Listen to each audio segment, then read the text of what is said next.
What kind of gameplay can players expect? Well, Ilya Muromets is a flight simulation title, just like our previous title, Rise of Flight. So the kind of gameplay you can experience is you'll fly a big bomber on missions and combat during World War I, and obviously enemy planes will try to shoot you down. You can also play not only as the pilot, but you can, or the bombardier, you can also play as a defensive gunner. So as enemy planes try to shoot you down, you can fight back. Also, we'll be including additional fighter planes that you can fly to try to shoot down the big bomber. So you can both be on offense and defense and or dogfight and try to shoot down the big bomber. How did this game come to be? Well, it's an interesting story. Is the previous developers of Rise of Flight, which was an award-winning World War I flight sim, our reputation was established that we make the best flight sims in the world. So the Russian Military Historical Society, based in Moscow, learned about our Rise of Flight project and also learned that our development studio is in Moscow. So they approached our team and said, hey, would you like to make a flight sim that's devoted to the history of the Ilya Muromets bomber, which was designed and built by famous aviation pioneer Igor Sikorsky. And what's interesting about Mr. Sikorsky is that he was a Russian citizen who designed planes during World War I for the Tsar, for the Imperial Russian Air Force. And later in life, Americans know him as a pioneering helicopter designer. So this project was interesting to us because we get to showcase what this gentleman did and this kind of the prototype for strategic bombers that came in later conflicts, because this plane, the Ilya Muromets, is actually a large 4-engine strategic bomber that first flew in 1914. So when you see the actual plane in the game with its kind of a funky looking cockpit and its big ungainly wings and it flies really slow, it's quite the technological marvel. So it's really an interesting plane to get to know. What are you most excited to showcase with this game? The history of this unique aircraft and the setting in which it flew.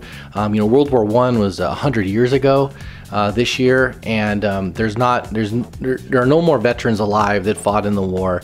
And what we like to do is recreate history on your computer screen. So when you get to fly these planes and see how they flew and experience the kind of combat that early aviation pioneers got to experience, we end up kind of being a tool for history for future generations to learn about that time and place. How does this game utilize modern graphics? Oh, well, we use all the DirectX graphics that you find in all other games, but we have a very detailed terrain map of the Eastern Front.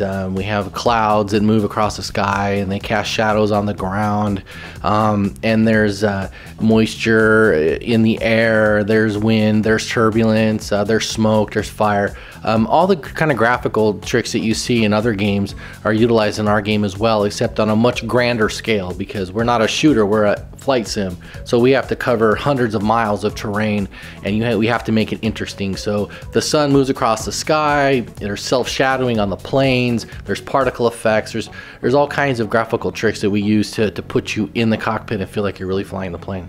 With many flight simulators being, tough to get into and to play and very time consuming, how has this game made it accessible for the average player to pick up the game and play?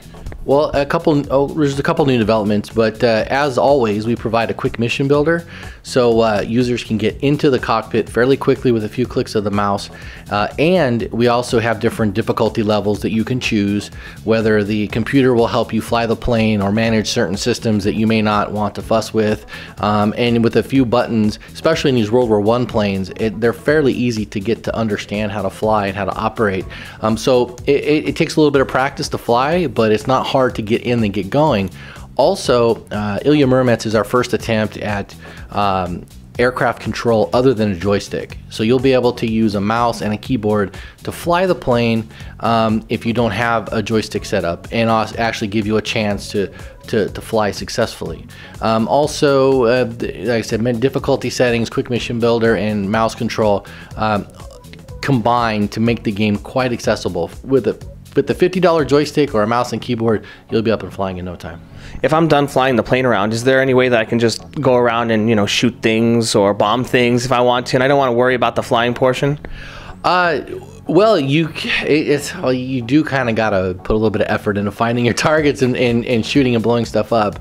But with the quick mission builder, you can create a combat scenario that makes it very easy to find the enemy, very easy to find objects to shoot at. Or, like I mentioned, you can put the plane on autopilot and become a gunner and let the other planes try to shoot you down. So with a mouse and keyboard, you can simply control your machine gun and try to fend off enemy planes, much like Star Wars. You're in the Millennium Falcon and you're trying to defend off the TIE fighters. You can do the same thing with our flight sim, except obviously not have TIE fighters. Right.